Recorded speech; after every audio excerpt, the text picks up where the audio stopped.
So recently I found out my 15-year-old son, Jacob, pulled an incredibly cruel prank on one of the girls I'll call Ashley, that's in his friend group. I know this girl, she's been to our house and even attended Jacob's birthday party a month ago. She seemed incredibly sweet if not a bit shy. So when my oldest son, Mark, he's 17, came to me and told me Jacob had asked Ashley out on a date as a prank, I was stunned. I of course asked how he could know this, hoping as any mother would that it wasn't true. But Mark showed me the family tablet we all use, but mostly my sons do, and it seems Jacob forgot to log out of his chatting app, Discord. I read the long series of messages between Jacob and his friends as they mocked Ashley all through this heartless prank. I was speechless. And that's not even getting into how he was talking, like he was some thug and not a 15-year-old living in a gated community. At first I couldn't figure out what to do or how to proceed. I'll admit that I never once imagined either of my boys would be the type of person to do something like that. But there was no way in hell I was letting this go. So after a day of thought I decided what was going to happen. First things first, he was grounded, for how long I'm not sure. Secondly, I'd gotten Jacob a bike for his birthday, but it hadn't arrived until the day previous and I'd planned to give it to him when my parents came to visit since they'd been unable to make his party. But instead of that I showed him I knew about the prank and told him he was grounded. Then I made him carry the new bike out of my bedroom closet and to the car before driving to Ashley's house, him crying the whole way. I'd called her parents earlier and explained everything, and so once we got there I had him cart it to their front porch and ring the bell.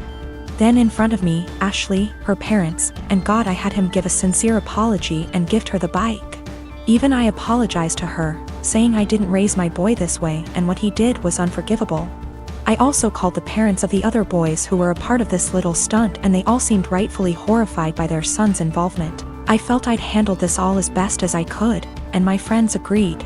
Though once my parents found out that I'd made Jacob give his birthday gift away, they said what I did went too far. I still feel like what I did was right, but having my parents more or less dogpile on me like this actually made me wonder if how I handled it was too extreme.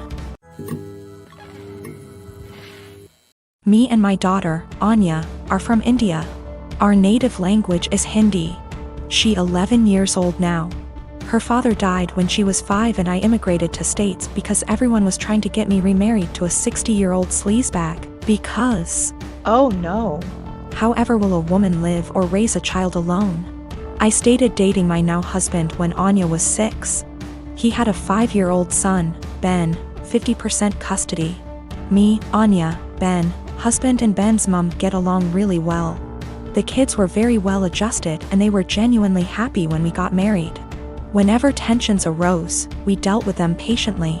Let's just say after walking through the minefield of Indian family / drama, diffusing these toy bombs were very easy. Anya has a habit of talking in Hindi when she gets really excited. Sometimes, while talking to me, she starts talking in Hindi without even realizing it. This wasn't a problem. If she does that while others are around, I would remind her and she would revert back to English. Few months ago, Ben's mom passed away and he came to live with us full time. He has a room already and we put Ben into therapy immediately. A week ago, Ben walked in when me and Anya were cooking and we were talking in Hindi and he started crying. He told me he is feeling bad that he can't understand what we are saying.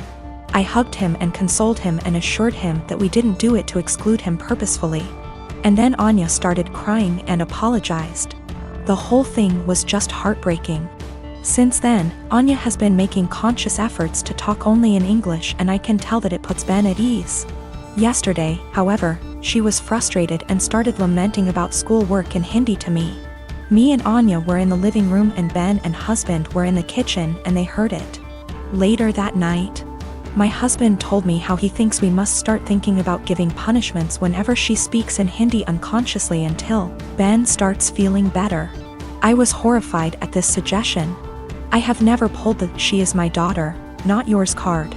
But this is the hill I am willing to die on and use that card if necessary. Whether he likes it or not, it's her first language. Expecting her to always converse in her second language, even when she is feeling some extreme emotions, is just cruel. Especially after she is genuinely making an effort to make Ben feel more comfortable. It's almost like punishing for her heritage or for her being Indian. Of course, this is a huge point of conflict between me and my husband. I think it's unfair to do this to Anya, even temporarily. He thinks me and Anya are unnecessarily making feel Ben bad while he is mourning his mother, while we can try and prevent it. Both of us are conflicted here. I've been with my wife for 2 years. She has a 21-year-old son. I have a 14-year-old daughter from my previous marriage. My late wife passed away in 2014. She left a few things for our daughter, including a gold jewelry set. Her mom was devastated she didn't get to gift the set to our daughter on her wedding day. I keep it in my closet since it's expensive and my daughter is too young to have it. I'll hopefully gift it to her on her wedding. We were sitting in the kitchen when my stepson was hesitant to ask me something.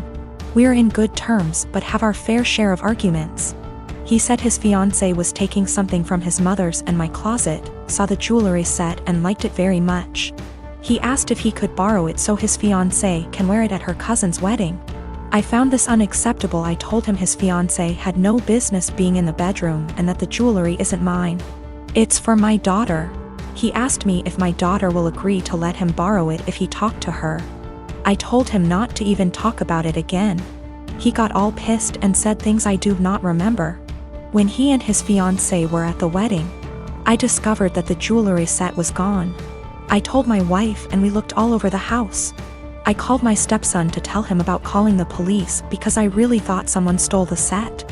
He said there was no need, that he borrowed it and will return it after they get back from the wedding. I yelled at him and told him to come back with it right then. I kept calling him till 12 a.m. when he told me to stop calling and that he'd bring it in the morning. I couldn't sleep that night. I felt terrible. In the morning he showed up at 10 a.m. He didn't bring it and started stalling, saying he forgot he'd bring it the next day. At this point it was clear he gifted it to his fiancée and was stalling. I got so mad I told him I will be pressing charges if he doesn't return the set today. We got into an argument.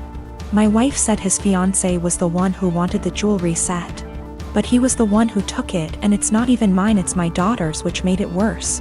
Because I'm responsible for whatever happens to it. His grandparents berated me after I told them this and got mad and defended him when I said that I will be pressing charges. He stole and needed to be responsible for his actions. He didn't respond to my final calls, so now I've given him one last chance, and it's over. I pressed charges today. They're saying calling the police was extreme and cruel. They're all convincing me to back down.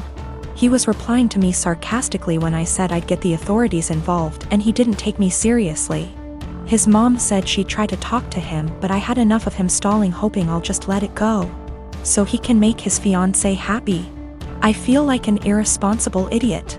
I can't even look at my daughter without feeling frustrated and infuriated.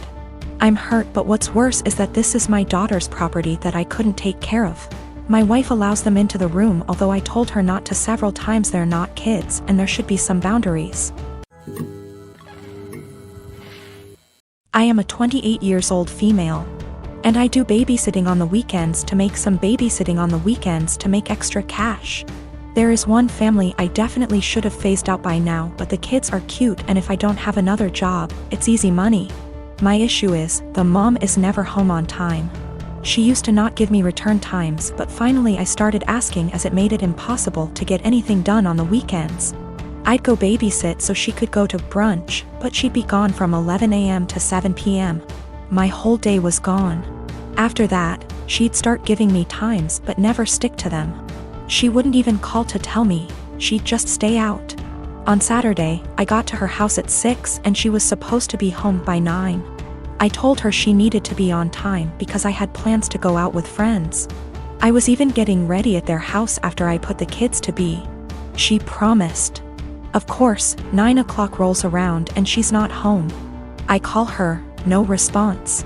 Text, no response. Another hour. Nothing. Still calling and texting. Finally, it is midnight. By this point, my plans are long ruined, but I'm pissed and exhausted. I call her and leave a voicemail saying if she's not home in the next hour, I'm considering the kids abandoned and calling the cops. I also text her this. I try calling her 30 minutes later and it goes to voicemail on the second ring. I text her again and she leaves me on read. If she had reached out saying, "Hey, I'm staying out until X time," I would have stayed.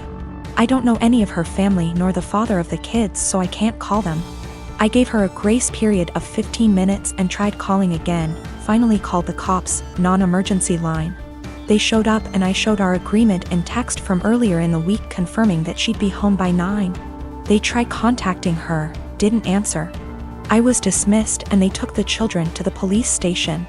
I go home and go to bed. I am awoken at 3 a.m. by a frantic call. It's her. Where are the kids? Why am I not here? I tell her I followed through on my threat, check the police station. She cursed me out, I hung up and went to bed. The next day, she sends me an essay saying the kid's father was called and there's a DCF investigation launched against her. She called me every name under the sun, but I didn't think I was wrong until I spoke to a friend with kids. She said I should have just waited it out and refused to ever sit for her again. She asked if her potentially losing her kids was worth me being petty.